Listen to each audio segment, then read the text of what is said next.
I'm Dr. Chidambaram, consultant shoulder upper limb surgeon from founder director of Chennai Upper Limb Unit, a dedicated center to care for patients with problems affecting shoulder, elbow, wrist, hand, an exclusive center of its kind in India. About 50% of the elbow surgeries I do are revision. That means the patients had some treatment elsewhere, but they presented with pain, stiffness, and difficulty in moving day-to-day tasks. So why we are bothered about elbow? Elbow is a special complex joint. You don't think like it's a simple hinge, not like knee joint. It has got multiple movement like bending and straightening as well as forearm rotation. And the purpose of the elbow joint is to keep the hand in space so that you can enjoy day-to-day life, sports, leisure, whatever you want to do, you need the elbow. The elbow is stuck in a position, you will have handicap. Same way, if you are not able to bend also is a problem. And the elbow is a complex joint. It has got bones articulating with ligaments, nerves going close to the joint. So it can be affected in varieties of problems. In childhood, fracture. The children break their elbow. And in adulthood, we have fracture, dislocations can happen because of fall, or most commonly in India, road traffic accident. Next, you could have affection with sports injuries. Sports affection is increasingly popular, so there is more of overuse injuries as well as acute traumatic event can happen during sports.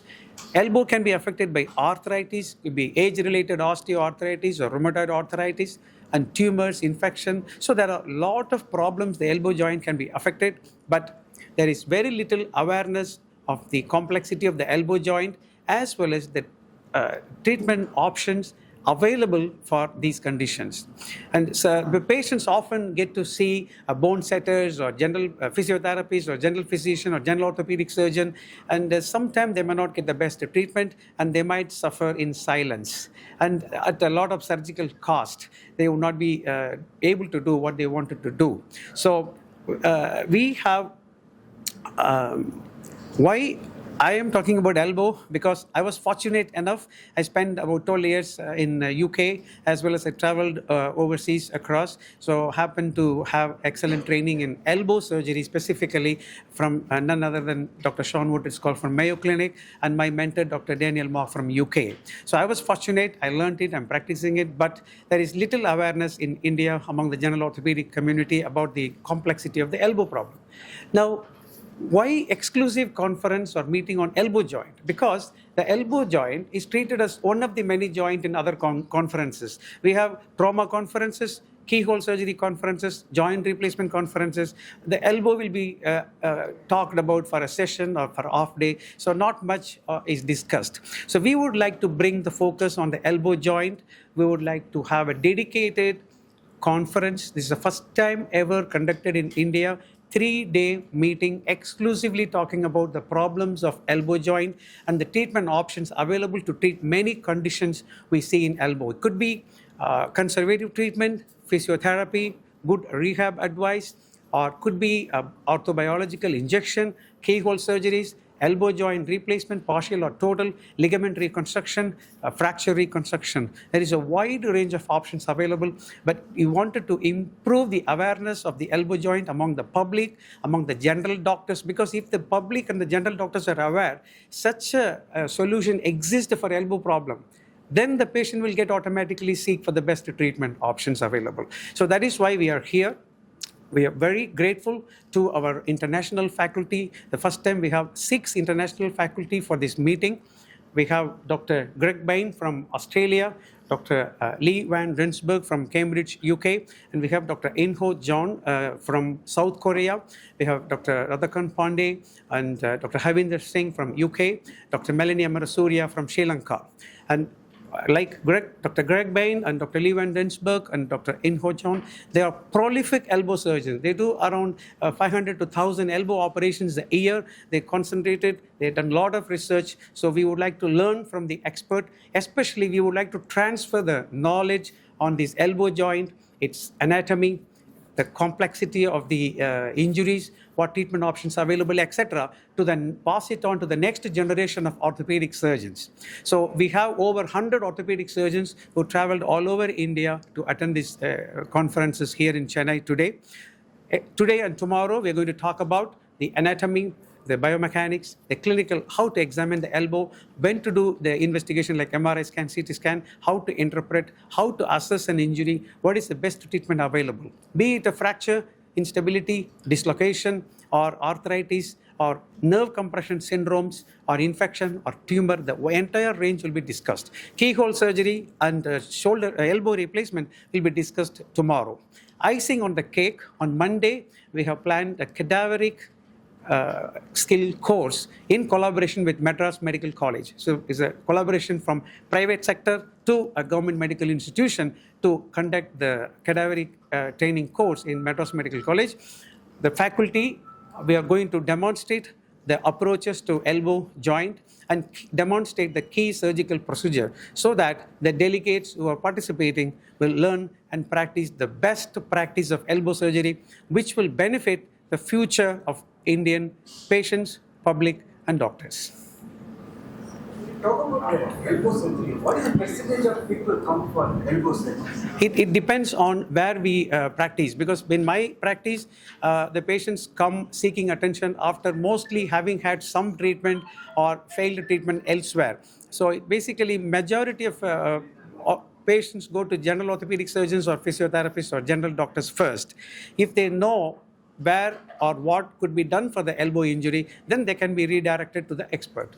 But as such, elbow experts are very less. We have our international faculty as well, but they are limited in number because of the lack of opportunity of training. And that is the key reason why we are here to teach. If we teach 100 orthopedic surgeons what is the best in practice of elbow surgery, they will be teaching. Majority of medical colleges, professors are here today, so they will teach their students, so that good practice will prevail and ultimately the patients will benefit. How the patient take elbow very seriously since the problem is, good question. If the knee problem, they get immediate attention because they're not able to walk, mobility is restricted, etc. But for the elbow, sometimes they may not be aware what is possible.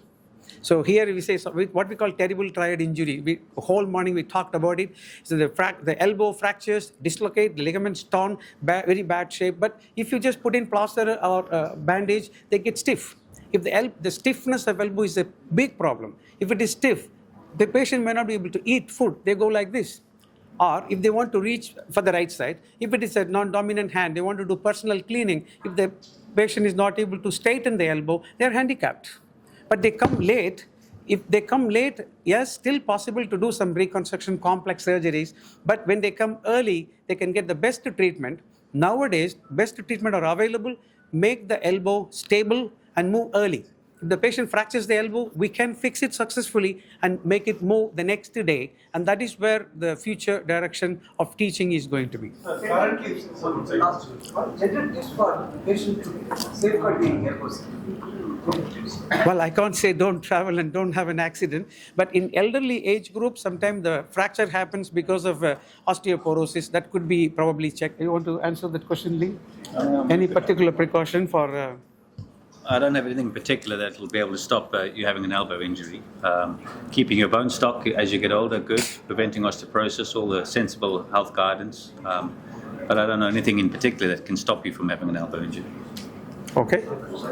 Sir, currently, what are the advanced technologies for the elbow? So I think one of the key things about this whole meeting is to understand how the elbow might fracture or how other injuries would occur within the elbow, the ligaments or the soft tissues associated with it.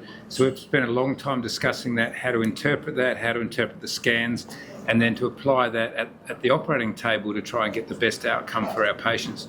We've also discussed in a lot of detail how to optimise how it's held so that we can actually get the patient moving quickly so they can get back to the things that are important for them so that they can, whether it be their sport or just their household duties or back at work. So I think the contributions that we've discussed up to now have been important, and we're going to discuss more about like arthroscopy, the telescope, and joint replacement. So it's really covering the whole spectrum of elbow problems. Yes, sir, you traveled across the overseas. Compared to India, what are the main activities to the elbow problem? And See, because I practice, I'm not really Indian. I practiced in UK for 12 years. So I know the UK NHS practice. If the patient has an injury, they go automatically to NHS hospital. They get addressed. There is a system. There is a system in place to filter. So the common injuries are treated by general orthopedic surgeon. If the patient has got complex issue, they go to Rensburg, like that. But here in India, the problem is the patients go to the local orthopedic center or local care provider. So that is the reason why we want to increase the public awareness that there is something more available. But nowadays things have changed. Often the patients find me also through ChatGPT. They put their problem. Then they will be able to find out who or where the treatment is possible for them to have. So that's the difference. Here, the patient have to seek the treatment. any business opportunities in the event, sir? No business opportunities. In fact, we are spending our own money for this. I mean, we have some sponsoring, but we are spending as well.